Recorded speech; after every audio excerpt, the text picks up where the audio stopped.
bienvenidex to Merendiando! And today is such a special episode because we had a chance to talk to Ophira Calof.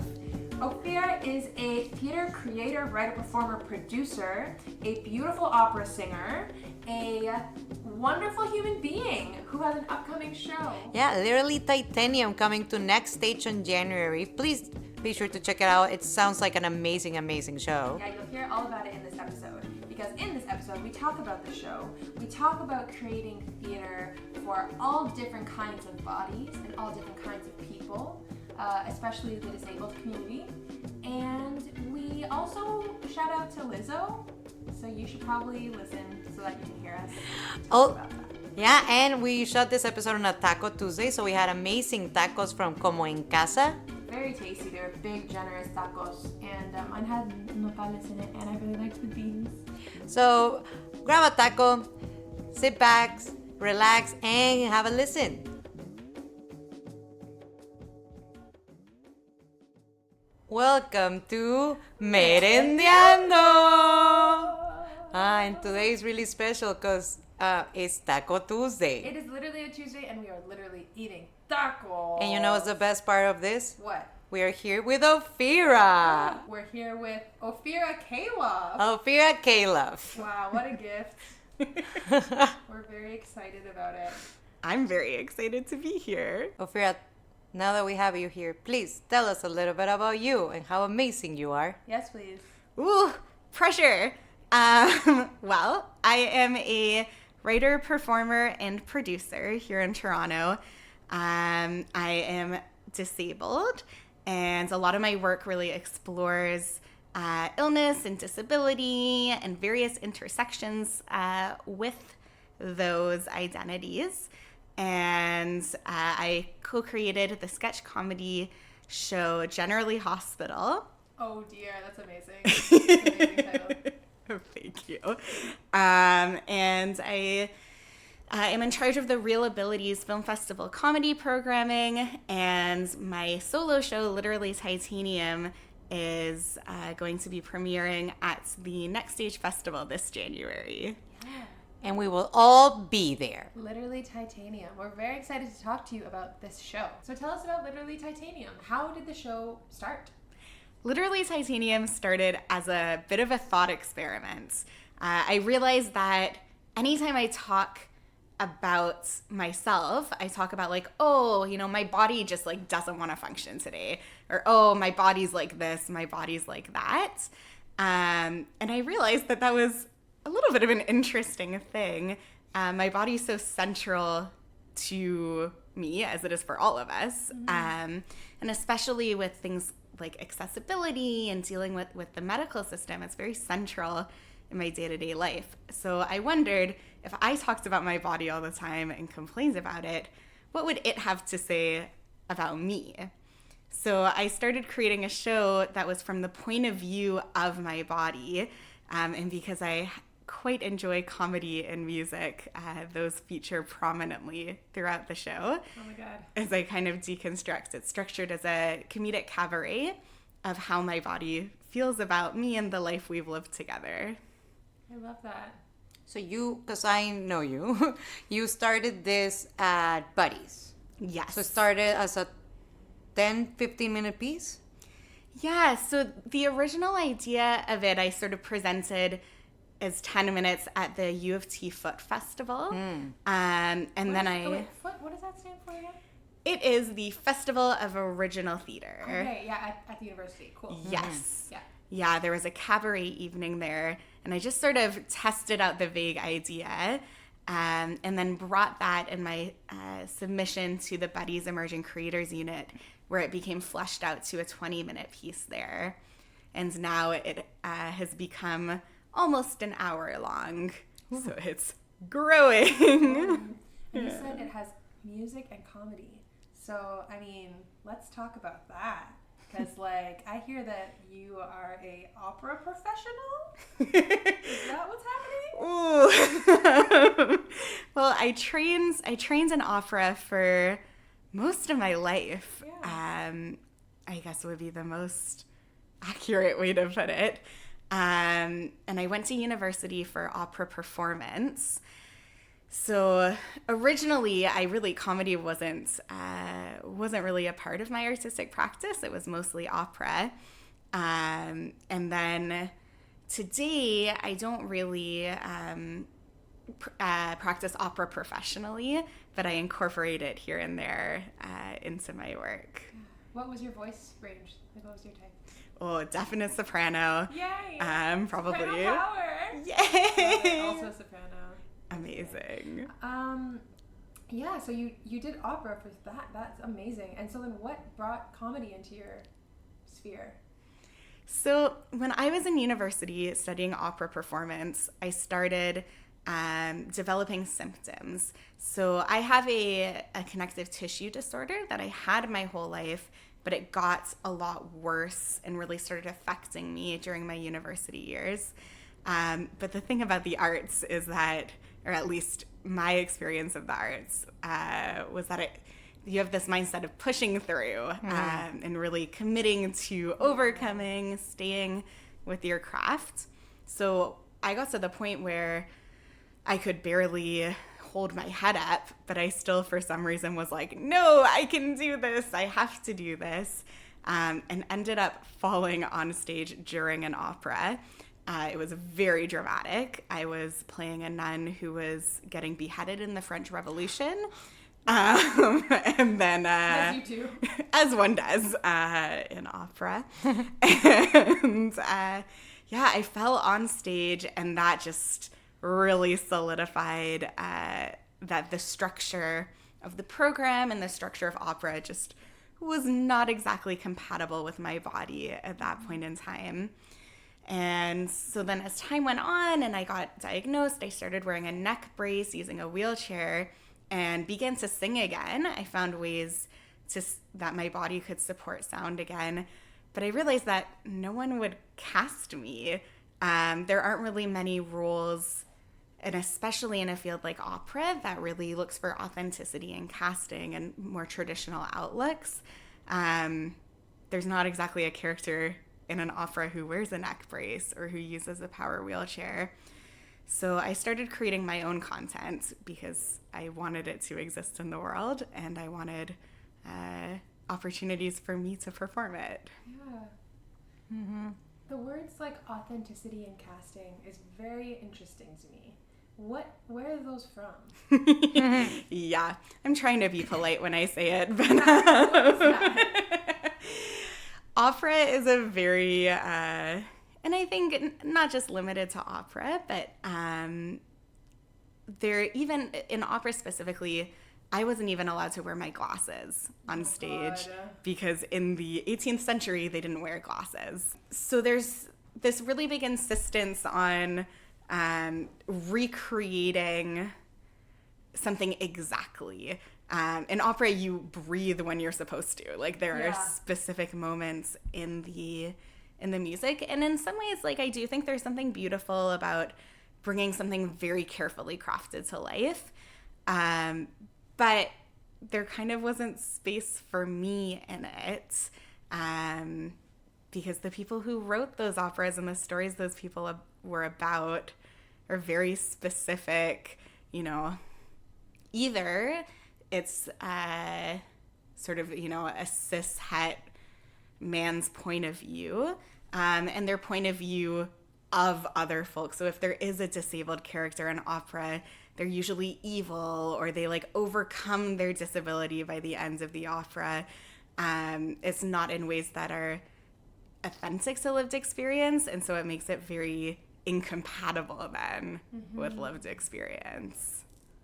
That makes so much sense. I want to go back to General Lee Hospital because I remember when I met you, you were just rehearsing for it, and it was like this fun thing that you brought some friends together, and then it blew up into an amazing thing.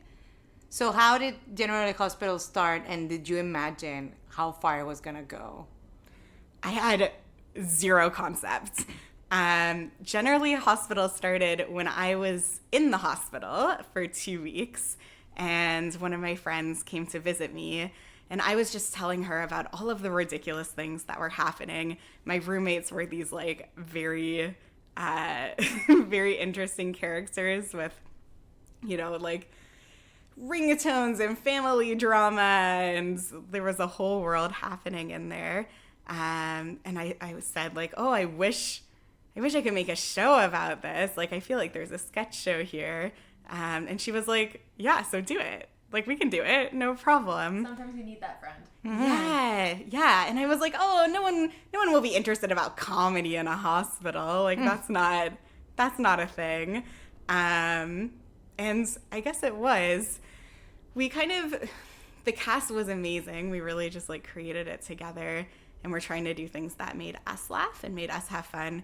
And then had a moment of complete terror the night before we opened. Our opening song is like this jazzy number called like Everybody's Gonna Die. Sounds dark. Yeah, but like we were very cheerful about it, of being like, don't even worry, like we're all gonna die, like it's fine, no stress. And we had this moment of terror of being like, oh my goodness, like we find this funny, but will an audience, and will they even come? And what was amazing is not only did they come, they also really seemed to enjoy it and really reached out to us afterwards. And we also seemed to tap into a little bit of a newer audience because we added in a bunch of access features into Sketch. We had a relaxed performance, an audio described performance, and an ASL interpreted performance. And it was really incredible to see community members from each of the communities that those measures served come out and support the show and be a part of that festival community. I remember watching the show also and doing shows with you, how you also implement your chair, even like it even feels like a character itself, which I always find really amazing. Like on General Hospital, there were so many like choreo with the movement that your chair can do that I was like, this is amazing. Like it plays so many other things than just helping you move. Yeah. I always try in my work to show an audience just how cool my chair is. It's cool. Right? It's cool. I tried to jump in the back once, but it didn't work. It was a little risky. But yeah, it elevates, it tilts back, the legs come up. To me, my wheelchair has enabled me to perform. So I'm ambulatory, like I can walk bits, and I do within my apartments, but I can basically like walk enough to get out of my building before I'm at the point where it really starts to interfere with my ability to function. So not exactly great for performing a full show on stage. Whereas in my chair, I'm fully supported. I can zoom around. I can do all sorts of things. And I really like sharing that with an audience because I think a lot of people see a wheelchair as like a sad thing.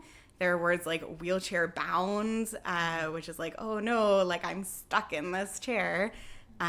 Whereas for me, my wheelchair is this really beautiful thing that allows me to do what I love. Yeah, totally. I mean, it's like this very slick, like black, shiny kind of number.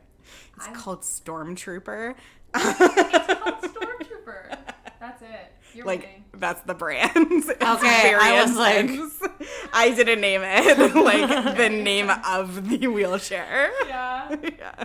Yeah. Well, yeah. So now you're working on this solo show, Literally Titanium. Yeah, it incorporates all these things. So that sounds really, really cool. And who wrote the music for it? So we're using existing songs through Literally Titanium. It spans, there's a bit of opera, a bit of musical theater, more than a little bit of like 80s music, because that seems to be a thing that I'm drawn to. Love it. And some more contemporary stuff too. Yeah, I really wanted to use existing songs but reframe them in a way that kind of made sense for me and my body. And how is it to be a part of the Next Stage Festival lineup? Oh, it's very exciting. Nerve-wracking. It's such a cool festival. There's some amazing artists. One of the things that we're really trying to do with Literally Titanium is create sort of a disability-centered space and see how it's possible to do that within sort of a broader, more structured theater festival. So there's a lot of experimenting happening, both in shaping the script. We're really looking to have the script be informed from a disabled perspective. I'm going to be like taking breaks throughout the show and getting some water. Every single performance is a relaxed performance where the audience will be free to come and go as they need to use the washroom, stretch, move around, which I kind of established at the top of the show. And so it's really exciting to work with Next Stage and kind of see within a festival that is like, it has to be structured because there's so many shows, to see what we can do within our space to really open it up to a disabled audience who maybe engages with content a bit differently. Yeah, because I mean, something I've been thinking about quite a bit is like, yeah, there's structure, but there's so much structure in what you're saying too. It's just like a different structure. And it's maybe a little bit subversive to like the things that we're used to engaging with in like major or mainstream art. I don't, like the idea of like it's starting right at 2:00 and ending right at 3:15. I mean, is pretty hopeful even for like people who like to be on time, because like theater generally starts whenever it wants to start. But I don't know. There's so much. I personally find a lot of like joy in seeing work that is like human. You know what I mean? Like caring for the body. And I find that relaxed performances really do that. Instead of like shock value because like you have all the money to put the projections, like okay, but yeah, like caring about the people who are actually in the audience. That's like, seems like that is what a big part of my experience of being in relaxed performances and stuff like that. And making it accessible, but in a way that it's not like it's accessible, but inviting. Like it's safe. Just come. We'll have a blast. If you feel like you need to pee at any moment, yay, you can do it. Like, yeah, I mean, theater's supposed to be enjoyable overall. I really take issue with the idea that anyone should be suffering for their art. So I don't think that performers should be in a position to be suffering. And I don't think that we should make our audience suffer in any way or have to put themselves in positions that are unsafe for them or really cause, like that physical discomfort. I don't think that, at least for me in the way I practice, I don't really see a reason for that. So as much as possible to create just sort of that low stakes environment of we're all here to connect with each other in some way, shape, or form. We're here to share a moment together. So let's do that. Yeah. And talking about making your shows accessible or providing more like show descriptions and how do you negotiate with the companies? Like how much is you trying to put this and the company help you? Because I know also when companies are trying to do their shows more accessible, it's also about the money. Mm-hmm. I mean, that's what they say. Yeah. But like that you have experienced a little bit more, like how is it managed? Yeah, it is. I'm not going to say that it's simple or easy. With something like Next Stage, there's sort of this, the work that's happening on our production side and then also work that's happening on Next Stage as they're trying to really bring a lot of these elements to the festival as a whole. So there's a lot of back and forth in between what we're trying to establish for our specific show experience and then what they can support as a broader festival. In general, I think that the more companies that make this commitment, the easier the process will get. Mm-hmm. Most of the work on my end with companies has been a lot of education and a lot of just like figuring out details that once they're figured out, For example, Generally Hospital was the first closed audio described show at Fringe in Toronto. And then now at Next Stage, 2 different shows are going to be audio described. Mm-hmm. And the process for doing it is a lot more streamlined because they've had that chance to work it out. So while it took a lot of time and effort with Generally Hospital, it then becomes a lot simpler going forward. So I think there's also access is such a complex, multi-layered thing. Like even little things. For me, I check in with the festival about seats, whether they have armrests and what the measurements are, because different people, like for example, from the fat community or for a variety of reasons, that makes a difference as to both their experience and whether or not they can come. And it's such a simple thing for a theater to just say, like, these are the chairs we have, and to see if they have any other options if those chairs don't work for folks. But you have to know to put that information out there. You have to know that somebody might be looking for it. Well, it seems like it's a lot, and just with the example of the Fringe Festival, like your show introduced that new concept. Seems like a lot of work. Yeah. It seems like a lot of work for it to be I guess for the lack of any other word coming to my brain right now, like a pioneer. Yeah, it seems like a lot of work. Did you sign up for it? Do you like to do it? I joked with, I recently did a show that was a lineup of all disabled performers, and I joked that we all in our own sort of artistic practices ended up as like reluctant trailblazers. Like we were all like, ugh, do we have to? Trooping through the trail. I know, such intense imagery. We're like, yeah, it's a lot of work. But I think for me, at least at this moment in my practice, as much as it like sometimes really frustrates me, and I feel like this is work that everyone can be doing, so it would be nice for us to share it all together. I also do feel equipped to do this work at this point in time, and I believe that it's important work to happen. So it's kind of, I fluctuate in between going like, it would be nice if this wasn't me, and also like, why hasn't this happened before? Mm-hmm. A lot of this is like fairly easy to start thinking about and developing that framework. But then the other side of me feels, at least like it's a really wonderful feeling when I create a show and audience members come out and like connect who maybe haven't had the chance to really feel safe in a theater space before. Well, you don't have to answer this, but I'm wondering, like, given your experiences of having to like set these new boundaries and introduce these new techniques,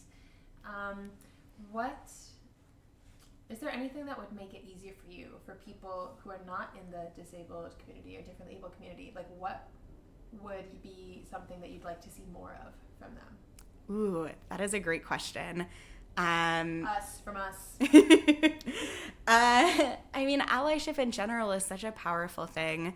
Right now for Next Stage, 2 of my friends, Alia Razul and Sabrina Friedman, who were both part of Generally Hospital, are helping to produce, and they're producing literally Titanium, which has been an incredible experience to just have that tangible support to help work through these issues as they come up. The biggest thing is listening, and it's like active listening. Often I feel like I'm in a position of trying to convince folks in theater that access is important and that making change will help everyone. So I think the easiest thing for me is when someone approaches me and says, hey, I know this is important, and maybe offers, to pay me to consult, or to is looking for recommendations for other community consultants, with the idea that, like, yes, this is a priority, as opposed to we like build a whole festival or we build a show and then afterwards are like, oh, whoops, accessibility, we forgot about that. Because when it's just accepted as an important part of the process the whole way through, it makes it so much easier. Mm-hmm. Mm-hmm. Totally. I mean, there's so many things I could say to that. I think that's really great. Thank you for sharing that. I think there's so much about the body that is wrapped up in capitalism. I dropped it. I said it. Yep. So it's like, it's like if you can't function this one way, you're not valuable. And it's so painful and stupid. So I feel like if you create like a group experience that embraces like different types of value, I'm putting air quotes around it, like it really, some people are gutturally opposed to it. Yes. Yeah. Yeah, that's where conversations about cost come up a lot, and just the idea of, is it worth it? But then we end up in situations where we don't even think about it because we don't see it or consider it. I fully agree. The concept of value for a body, and I, as someone who like grew up, at least believing myself to be able, like that was my understanding of myself growing up, until my symptoms progressed to a point that I kind of had to grapple with it. When I first started contemplating the word disability and disabled as my word, I was like, oh, no, that's not me. Like, that's fine. Like, people are disabled and, like, that's fine. There's nothing wrong with being disabled. But, like, I'm not disabled. I do things. Like, I contribute. I have value. Like, I'm not disabled. But, like, if you're disabled, that's fine. It's just not me. Which was so much internalized ableism, because I really equated what my body could do to how I'd be valued, which is, it's very sad. It's kind of what the show's about, a little bit, literally titanium. But I think that the more, especially in the arts, like the arts, theoretically, the foundation of it is that we value the stories we can share. We value the perspectives and emotions and experiences that we can bring and share with each other. And that's a human thing. That's not a how many hours can you stay in rehearsal, or like, can you climb 3 flights of stairs? Those things have nothing to do with each other, or at least ideally they shouldn't. Yeah. Totally. You're so talented. I love you. I was just thinking that because you do a lot, like you do comedy, you sing, you're an improviser. You're such a good writer. Like, I know you have helped written like opening songs for shows. And I'm like, you're amazing. You're so good. I mean, my selfish brain is like, do you want to sing something? Oh, so on your Instagram, you have your horizontal singer? Yeah. What? Yeah. What is that? I started, I was having like a really bad flare that had gone on for about 3 weeks, and was feeling really, that thought of just like, oh, if I can't go out and like get onto a stage and, build this whole show, like, what am I doing? What can I do? And then as a joke, I took a little clip of myself. I was lying down, and I went like, tell them how I am defying gravity. And then just like flipped my phone up to show that I was horizontal. And that kind of started, I was like, oh yeah, I can sing horizontally. If I can't get out of bed, I can still sing. So I started posting little clips of myself, and mostly in the context of relating to things to do with chronic illness and disability, like taking songs and putting them in that context from bed. What's your handle? Yes. I'm Ophira.c. Okay, it's in the show notes. That's where it is. Go get it. That's great. Yeah. What are some artists that are inspiring you right now? Like, what are some other artists, or even, things, pieces of art? I don't know. What is inspiring you right now in where you are as an artist? So I just got back from a show in Winnipeg that was by a theater company called Sick and Twisted. Mm-hmm. And I was brought in there to be part of this cabaret that was all deaf and disabled artists, and the show was called Sex and SexAbility. So it was deaf and disabled artists creating work that had to do with sex, which is not something that I had ever seen before. Yeah. And I got really inspired by the idea of interdependency that was really in the disability community in general. There's a phrase, the future is interdependent, and that was really manifested through that show. I think we think a lot in the arts about independence of ownership, which again comes back to capitalism, the idea that we have a product that's ours that we can then sell. But that's not actually how humans work, and it's definitely not how art works. We all grow from each other. We all influence each other in different ways. We are interdependent. So at that show, like, I would show up and somebody who, like a biped, which is like a walking person, someone who's not in a wheelchair, would come and clean off the wheels of my wheelchair if they were wet and just make sure that I could get into the space. And then, I brought my wheelchair charger for someone else who had forgotten theirs. They fed us all. Everyone really cared for each other and each other's access needs in that way, which has been really inspiring me as sort of a model to move forward on, an interdependent model. And also, if we're talking inspiration, like, obviously Lizzo. Lizzo.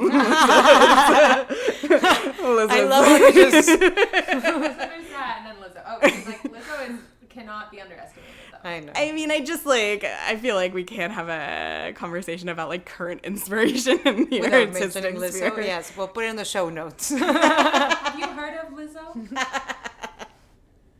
Yeah. What song? Oh, I mean, right now, because it's very relevant to my show, so I've been listening to it, Soulmate has been coming up a lot. My own soulmate. Know how to love me. I don't know it. Never gonna hold I'm sorry, I only listen music from the 2000s, early 2000s. Soulmate. Yeah, no, it's good. We It's a can't good use album. it because copyright Whatever. She infringement. don't Oh, come for us. no. She likes us. I mean, we're being complimentary. Go buy her album. And while you're at it, also book a ticket to go see Literally Titanium. Yes, what are the dates for the show? Ooh, it runs from January 8th to 19th. There's 6 performances during that time frame. And just to note, so they're all relaxed, but we're doing 2 different types of relaxed performances. One sort of a typical one where the lights are up and audience members are encouraged to use like fidgets or any sort of sensory devices. And then another modified relaxed performance where the lights will go down, and that's a bit more suited to folks who maybe need a lower sensory environment. But throughout both of them, the door will remain open. You can come and go as you need to. And we also have our ASL interpreted performance on January 15th and 2 audio described performances, one January 18th and one January 19th. And what space is it in at Factory? It's the Factory Studio Theater, and the space is going to be adapted a bit so that there's a lot more ground level seating and folks can enter smoothly through the lobby to their seat. Yeah, it's like very close to the ground level. Yeah. Cool. Thank you so much for having us in your lovely home. It's great. Thank you so much for coming here and bringing food. Oh my goodness, tacos. Oh yeah, we had tacos from Como en Casa. Uh-huh. So please make sure to check that out while you're listening to this podcast. Bye.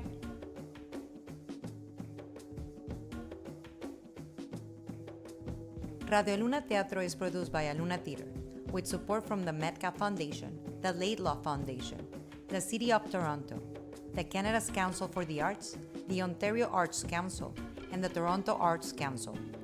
Aluna Theater is Beatriz Pisano and Trevor Schwellness, with Sue Ballant and Gia Naumanns. Radio Aluna Theater is produced by Camila Diaz Varela and Monica Garrido. For more about Aluna Theater, visit us at alunatheater.ca. Follow at Aluna Theater on Twitter or Instagram, or like us on Facebook. Follow and subscribe to this podcast on iTunes, Google Play, and wherever you get your podcasts.